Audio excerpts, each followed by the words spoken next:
ছোটখাটো দাবি দেওয়া নিয়ে আপনারা রাস্তাটা দয়া করে বন্ধ করবেন না। আমরা কাউকে মারতে চাই না, এদেশের লোক আমরাও মরতে চাই না। আমি কোনো ব্রিটিশ পুলিশ কমিশনার না। নিষিদ্ধ ঘোষিত ছাত্রলীগের অনেক নেতাকে আমরা ইতিমধ্যে অ্যারেস্ট করেছি, তা বন্দি আছে। আর তারা যদি এরকম কোনো অ্যাটেম্প নেয় অবশ্যই আমরা ব্যবস্থা নিব। তবে আপাতত দৃষ্টিতে আমি কোনো আশঙ্কা দেখি না। আন্দোলনের বিষয়টা যে যেখানে পাচ্ছে বসে পড়ছে।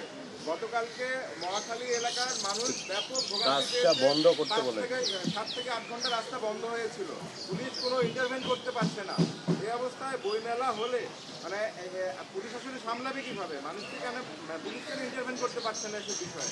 আমি আপনার পয়েন্টটা বুঝতে পারছি। আমি এর আগেও আপনাদেরকে বলছি, আপনাদের মাধ্যমে, আপনারা তো আমার মাধ্যম, আমার তো কোনো মাধ্যম নাই, আপনারা আমার মাধ্যম। আপনাদের মাধ্যমে আমি রিকোয়েস্টের আগেও করছি যে ঢাকা শহরের ট্রাফিক অবস্থা বড় ভঙ্গুর, নাজুক, মানুষ কষ্ট পাচ্ছে, আমি নিজেও কষ্ট পাই যে আমার মানুষগুলো এই শহরে বাস করে, আমি তার ট্রাফিক দেখি ঘন্টার পর ঘন্টা তারা রাস্তার মধ্যে আটকে থাকে। 20টা লোক একটা ছোট দাবি দেওয়া নিয়ে রাস্তায় যে রাস্তা ব্লক করতেছে। আমি অনেকবার বাই দিস টাইম আমার 2.5 মাস হয়ে গেছে, 2.5 মাসে অনেকবার আপনাদের সাথে কয়েকবার আমি রিকোয়েস্ট করছি, আপনারা প্লিজ মানুষকে রিকোয়েস্ট করেন যে ছোটোখাটো দাবি দেওয়া নিয়ে আপনারা রাস্তাটা দয়া করে বন্ধ করবেন না। আপনারা ফুটপাতে থাকেন, ফুটপাতে থেকে দাবি দেওয়া আদায় করেন, বলেন, মানববন্ধন করেন ফুটপাতে, কিন্তু আপনার খুবই দুঃখজনক ঘটনা যে কোনো একটা দাবি দেওয়ার আপনারা মোক্ষম স্থল হয়ে গেছে রাস্তা যায় বন্ধ করে দিন।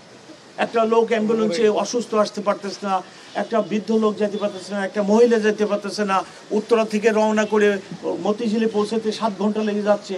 হরিবল কন্ডিশন।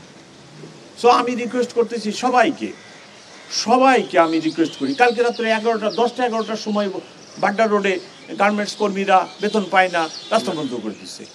তো আমি তো বিনীতভাবে অনুরোধ করতেছি, আমরা তো পট পরিবর্তনের পরে আমাদের পেশাগত দায়িত্ব এবং আমাদের কর্মধারা পরিবর্তন করছি। আমি ক্ষমাও চেয়ে নিচ্ছি, আমার ইন্সপেক্টর জেনারেল ক্ষমা চেয়ে নিচ্ছে যে আমার পুলিশ আপনাদেরকে মারতে চায় না, আমরাও মরতে চাই না। আমাদের বাণী এখন একটাই, আমরা কাউকে মারতে চাই না, এদেশের লোক আমরাও মরতে চাই না। আমি কোনো ব্রিটিশ পুলিশ কমিশনার না, আমার ডানে বামে আমার সহকর্মীরা কোনো ব্রিটিশ না, আমি ব্রিটেন থেকে আসি নাই, আমি কোনো কলোনিয়াল পুলিশ কমিশনার না, আমি কলোনিয়াল পুলিশ কমিশনারের মতো আচরণ করতে পারবো না। রাস্তার মধ্যে আমার লোককে আমি লাঠি দিয়ে পিটাতে আমি চাই না।